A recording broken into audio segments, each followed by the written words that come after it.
Good morning, it's James. I do hope and pray this message finds you and your loved ones peaceful, thriving, and well. So this morning's topic is literally one of my most favorite topics under the sun. One of the things I know that you are going to love, because we talked about this just a few years ago. And it was during a time when there was a lot of talk about Stoic philosophy. And in particular, philosophers who spoke about different things that at that time, thousands of years ago, have now been applied to science today. So I spoke a lot about something called Eudaimonia. Eudaimonia. My dyslexia, this is a tough word for me. Eudaimonia. And Eudaimonia was coined by Aristotle thousands of years ago. And this is what he said about Eudaimonia. It's noble purpose. It's when we are living in full alignment with one's deepest values.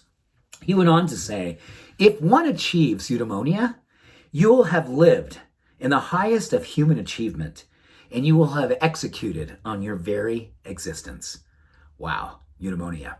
So Mayo Clinic a couple years ago actually looked at this as a disposition in relationship to how if someone was to be living their life with Eudaimonia, how systemically it would affect us.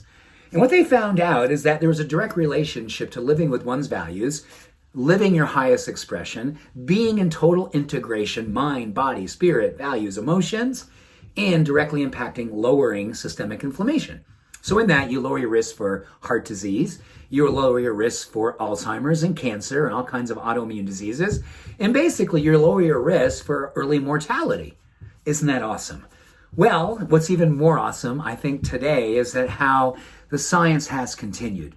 More and more studies looking at that as a emotional predisposition, not just in a way that affects our systemic well-being in terms of physicality, but now we know it has a direct relationship to decreasing risk for depression, even drug-resistant depression, as well as generalized anxiety disorder, and at the same time helps us with emotional intelligence, specifically to recognize where we do not want to put our energy anymore, if in fact it makes us sad or angry or anxious or any other emotional experience that we no longer want to be inviting into our life.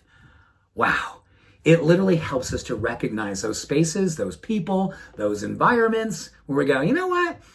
I know.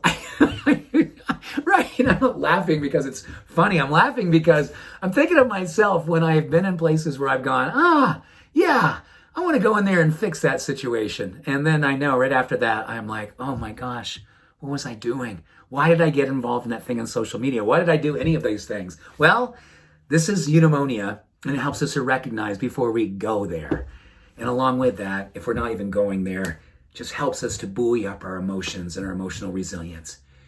You know, it was amazing to consider that the systemic inflammation was lowered with this idea of living the highest in human achievement, the goal of our existence. I love that. Thought about our immune system, thought about our healthy heart, just really empowering and inspiring things. But when I think about mental health today, and I think about emotional stability and resilience and keeping your light on, when so much around us is asking us or luring us in to dim ourselves, don't you just love the idea of noble purpose and giving yourself permission to have full alignment with one's highest values? Starting with, how do I lead my life where my purpose and my passion are my integration? And then I bring it out in the world, knowing that I give myself permission to show up heart first and lead that example. The highest in achievement and the goal of our existence. Thank you, Aristotle. Eudaimonia, Eudaimonia. Put that on your bathroom mirror so when you turn on the light in the morning, you reach for your toothbrush, you look up, you see your beautiful face, and you go, Eudaimonia, I love you. Game on. Let's lead with love. Much love and every blessing. Have a beautiful day. Bye for now.